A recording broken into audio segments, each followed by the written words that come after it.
మరి ఇవాళ మీరందరూ కూడా ఇప్పుడే చూశారు, మన లవ కుమార్ గారు, ఆయన అంతకుముందు కౌన్సిలర్ కూడా చేయడం జరిగింది నూజివీడు మున్సిపాలిటీలో. ఆయన ఇక్కడ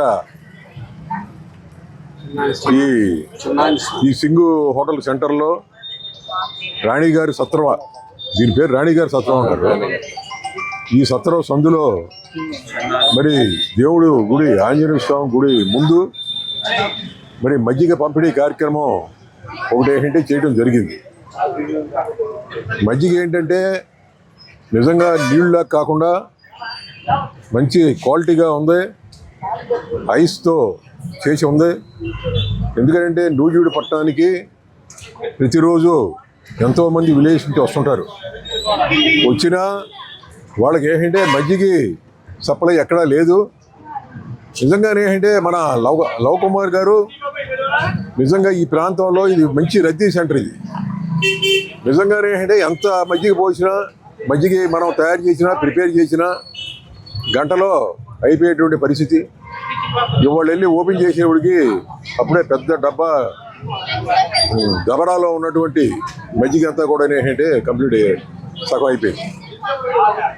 ఎందుకు చెప్తున్నానంటే ప్రతి సంవత్సరం ఎండలు ఉంటున్నాయి, కానీ ఈ సంవత్సరం విపరీతమైన ఎండలు వచ్చినాయి. ఈ తట్టుకోలేనటువంటి పరిస్థితిలో ఉన్నారు.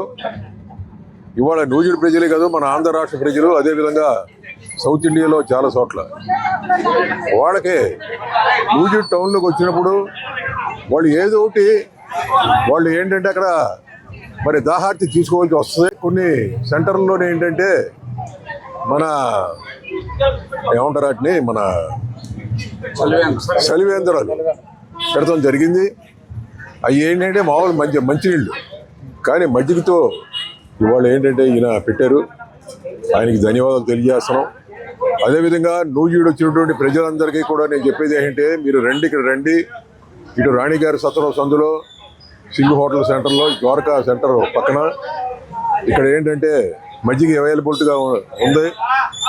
దీన్ని మీరు తీసుకోవాలని చెప్పేసి నేను నూజివీడు ప్రజలకి, అదేవిధంగా నూజివీడుకి ఇతర ప్రాంతాల నుంచి వచ్చిన ప్రజలందరినీ కూడా కోరుకుంటున్నాం.